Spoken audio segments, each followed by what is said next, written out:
Welcome to Above Par. I'm your host, Kathy Hartwood. I show you how to take more of your talent to the golf course without practicing harder, taking more lessons, or buying new equipment. I show you how to end the frustration of underperforming so you can start playing to your potential. This is where you are going to learn how to think above par so you can play below par. Let's get to it. Hello, my golf friends. Welcome back to Above Par. I am so glad you're here. Are you ready for the year to get started? You ready to do some amazing things this golf season, or at least have more fun, or feel better, perform better? I don't know. Why not all of it, right? So, all right. So today I want to get you off on a good start because I want to talk about your attitude. When I grew up, I always felt like I had what my dad would call attitude adjustments. He would definitely lay the hammer down on us if we had a bad attitude. And we can get into these bad attitudes unknowingly, and we can stay there for a little while. And when we do that, I always say that we end up, besides just producing bad results for ourselves and not getting the things that we want, we also smell. Right? And I talk about smell as in, you know how you can sense when someone has a bad attitude, they have a smell, quote unquote, smell to them, right? They bring that into the room with them. Right? You can think about so many other things in your life besides golf, like whether you go into a meeting or whether you're with family and someone comes walking in with an attitude, there's like a smell to them, right? It permeates everybody in the room. Well, I'm sure my dad had very little tolerance for it because we smelled of our bad attitudes when we came in. And I don't want you to smell of a bad attitude this year because one, it's no good for the people that you're around, but also you're just not going to produce very good results. And I don't want you to stay in it very long. So I'm just going to go through and describe 4 major attitudes. There's probably plenty more that we can come up with, but I'm going to give you 4 major attitudes that we get into with the game of golf. And I want to let you know that I've gone through all of these attitudes. It's like I've experienced all of them. And sometimes it's nice to have someone come in and kind of slap you out of the attitude, right? As I like to call it, a penguin slap. Have you ever seen the gif of the penguins? The 2 penguins are walking side by side and the one slaps them and puts them face plant into the water. I'll post that on my Instagram, right? But that's what we need. We need someone to kind of slap us upside the back of the head to snap us out of a bad attitude. But the first thing is, while you might have a friend or a parent who will notice that bad attitude about you, I want you to be aware of it yourself so you can slap yourself out of these attitudes so that you don't stay in them so long, feeling crappy, not playing great golf, and smelling for all the people in your life. Right? Okay, so let's get to it. So the first one is just a simple negative attitude, like a sucky attitude. This is where you're going to talk about how nothing is good, nothing is going right. You suck, the course sucks, the weather sucks, there's like the pace of play sucks, everything stinks. The food at the club might not be very good, the beverage cart girl's not showing up, the traffic was late, there's not enough balls on the range. We just complain a lot. So if you're starting to feel yourself being more angry or bitter for an extended period of time, you want to check in with your negative attitude. It's one of those things that's kind of contagious and it creates momentum. We start complaining about a lot of things. This is the other thing. If you hang out with people who are negative and have this sucky attitude, the next thing you know, you start complaining about things because what we do is we put our mind to look for all the things that stink, all the things that are bad, all the things that aren't working, all the things to complain about.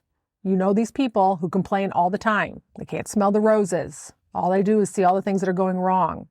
I typically remove myself from people when they're this way because they smell. I don't want that to get on me. It brings my energy down. It makes me start looking for things that are negative and bad. The one thing that I suggest you do is to change your state, right? If you're really agitated and everything's moving really fast, slow yourself down. If you think you suck and your energy is low, then move yourself a little bit faster. Changing your state can start changing the language and the dialogue in your head. So just start moving a different way. Find something good. Focus on something that's working. Focus on something that's positive. Do it deliberately and intentionally. You're going to sit there and notice all I'm doing is complaining. What was good about today? Find one thing. And when you ask yourself to start looking for things that were good or that went your way or that were positive, you'll start noticing them and you start creating momentum in a different direction. or at least you stop the negative momentum, right? Because if you have a negative thought and a negative emotion, you are going to create negative things. Or, which I have done before when I get in a negative attitude, is I take like a quick power nap, like just 10 minutes. I'm not a big napper, but I am a person who likes to quiet my mind. If I get working a lot and thinking a lot, my brain gets a little bit tired and I just need to quiet down. Well, you can think of it as a meditative thing, but I just like to take a nap and just stop the energy that way, stop the momentum that way. Now, you can't do that on the golf course so much, but this could be something that you're doing at home, complaining about your golf, complaining maybe to people in your life about all the things that are going wrong at the club. Like the course just got aerated, the greens are horrible, the pace of play sucks. The staff is all cranky, right? We can just start that momentum of complaining about things, right? So that's the negative, sucky attitude, right? Okay, the second one is the victim attitude, where this is where everything is happening to me. Nothing's working out in my favor. Nobody wants to play with me. Everybody is out to get me. Everybody else wins but me. I never win. We become a little victimy. It sounds a little whiny and sad. Right? I just can't figure things out. It's so much easier for everybody else than it is for me. This is one of the things you want to start catching. You're going to hear that whiny tone in the dialogue in your head. You might catch yourself saying it out loud to other people. You want to acknowledge that you're whining and you're being a victim. And this becomes a little bit of a habit. It can be our tendency too. You likely might have areas off of the golf course where you become a little victimy. Some people have victim as one of those things that served them when they were younger as a kid. They might have like, if I played the victim, then I got maybe a certain amount of attention from my parents, and it worked for you at that stage, but just doesn't work for you as an adult. So you probably do this off the golf course too. You just want to catch it. You just want to start noticing it, start paying attention to it. You can hear yourself being a little whiny. Your energy is low. You're a little bit sad, feeling sorry for yourself. This is what I suggest you do. Put a timer on it. Tell yourself that you're going to whine for, let's say, 10 minutes. Right? Our brain gets comfortable with the amount of time that we whine. It's almost like I need to whine for an hour and then I'll get past it. It's just a habit in our brain. And you want to start putting a timer on it. And the minute you tell your brain, okay, I'm going to whine for 10 minutes, you're going to think it's like ridiculous. This is actually a really good thing to do with family. If you have family members, who have a tendency to just dump all of their emotions on you and all their whining on you, and they just keep going around and around and keep telling the story over and over again, right? Just sit there and go, make a rule. Like, we're going to whine and complain for 10 minutes and that's it. We're done. Then we're going to move past it because nothing good comes out of it. It's like spinning on a little hamster wheel. There's just no end and it's not useful. All right. So put a timer on that. Catch yourself whining on and off the golf course, feeling like a victim. Your energy is really low. You feel sad and sorry for yourself. Just give your brain permission to whine for a certain amount of time and just start breaking the habit of being in that victim attitude. Okay. The third one is the defeatist attitude. That's where we're like, the game is too hard. I can't do it. I'm just not strong enough. I'm too old. I'm a woman. Course is too hard. The course is too long. Everybody's better than me, right? We argue for our own limitations in this. We feel a little bit hopeless, a little despair. There's a lot of I'm not enough language in this defeatist attitude. I'm not something enough. Now, we all have that thought from time to time, but this is where we do it for an extended period of time, right? We have an attitude. It's different than just having a thought. This is an attitude. This is where we're sitting with it for more than just a nanosecond of a thought. These limiting thoughts that we have will keep us stuck. They'll keep us from playing better and reaching our goals and doing the things that we want to do because we defeat ourselves ahead of time with these thoughts. Right? So you want to listen for all of the not enoughness that is going on in your head. Right? It doesn't have to be the word enough. You saying that I'm too old is also saying I'm not young enough. Just like the game is too hard is saying I'm not good enough to play the game. There's an enough in there kind of hidden behind the thought that you might hear. And then the big thing to do is just ask yourself, is it true? Can you find evidence that you might be wrong? How could you be wrong about this? Or what else could I do to start moving forward? Or what else could I think to start moving forward so I can start creating some better momentum and getting better results? So you want to look for that defeatist attitude where you start saying to yourself, I'm not enough, or I should be better, or I should be blank, something else. All right, that's number 3, defeatist attitude. Number 4 is the entitled attitude. Okay, this one is my favorite. So this is, I should be good without doing the work. Basically, in a nutshell. We know some people in our lives who are entitled or feel entitled. And what that means is they underestimate the amount of effort or time it takes to get good at something, or think that they are above having to do the work. Now, besides a whole generation right, that we can label as being slightly entitled, some of the kids, not all of the kids, entitled. So it is not just young kids who can feel entitled. This can look like I'm a good athlete. I was really good in other sports. I played college softball or baseball or football or soccer, tennis. Golf should be easy for me, not a problem. But golf is different than other sports. The harder you try, sometimes the worse you do. That messes with people's heads who are athletic. It's very hard to get your head around this. I discovered this first when we had an academy down in Fort Lauderdale, and the Miami Dolphins would come over a lot, some of the players. And when you get some of these big, muscular players going out there, oh yeah, not a problem. I'm a professional football player. Golf should be really, really easy for me, right? Oh my gosh. They could not advance the ball. Here's these guys that weigh a lot and super strong, and they swing insanely hard, and they couldn't make that little white ball go but 10 feet. Oh my gosh.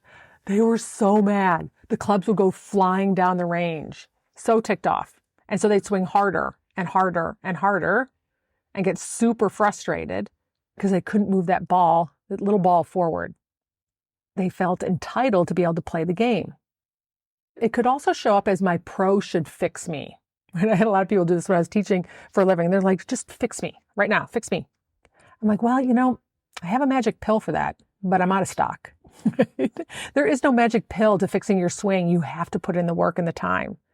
But so many people would come to me and just want that magic pill. They want me to magically change their swing so they didn't have to put in the work.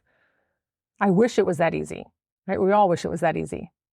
It might show up too as, I have really good clubs and I have very pretty shoes. I should be a good golfer. We might think that our equipment will solve the problem for us. Or you might just have the thought, I practiced for 15 minutes. I should be good. I should own it. Why isn't my swing changed? Why aren't I better? As my dad would say, you have delusions of grandeur. Or he'd say, you have splinters in the windmill of your mind. He wasn't very subtle. Because we really don't appreciate how much time it takes to get good at this game. I would first have you ask yourself, how much time have you put into the game of golf? Like, quantify it. And I'm also going to offer it's not about time, because we can put in the time, but we put in bad practice. So how much quality time do you put in? And the other thing is, who are you making responsible for your game and your results? Are you putting all the weight on the golf pro? Are you putting the weight on other coaches or on your spouse or your friends? Are you giving them some responsibility for you performing well? And then I'd ask you, how much time do you really think you should put in to have the handicap and the results that you want? Chances are you're underestimating it, which just means you need an adjustment on your entitled attitude right, about your golf game. Not a problem. This happens. You just need someone to come in and penguin slap you right, in a gentle way. Or what I want you to do is just start noticing them and penguin slap yourself. Just give yourself a little attitude adjustment. All it takes is a little curiosity and awareness. And sometimes just listening to this podcast to go, oh, I do that at times. So this is your attitude adjustment for the year, right? We all have them. I've had all of these. And I have them off the golf course too, in my day-to-day life. Go through the cycles of bad attitudes. The key is to notice them and not letting them stay for very long. So what kind of attitude do you want? Do you want a positive attitude? Do you want an optimistic attitude? I like to call it, what I want is a realistic attitude, because I'm not always positive and I'm not always optimistic. I'm going to have moments of positivity and negativity. I may be whiny, and there's other times where I might feel empowered. I may feel defeated, and there's times I feel really certain and confident and motivated and determined. There's times I may feel entitled, and there's other times I may be totally humbled. And I just want to be realistic about all of it. It is the full package. We get all of these. I just want to be aware of them. So I don't want to shame myself when it comes in. I just want to notice it and move out of it. So it's not about beating yourself up when you get into one of these attitudes. It's about having the realistic attitude that you are going to ebb and flow in and out of these different stages, these different places. The key is how long you stay there. All right, my friends, you got this. Have a beautiful week, and I'll talk to you next Wednesday. Bye. And by the way, come join me at yourmentalcaddy.com so we can talk about this and other subjects to help you perform your best. You can go to yourmentalcaddy.com. I'd love to see you there.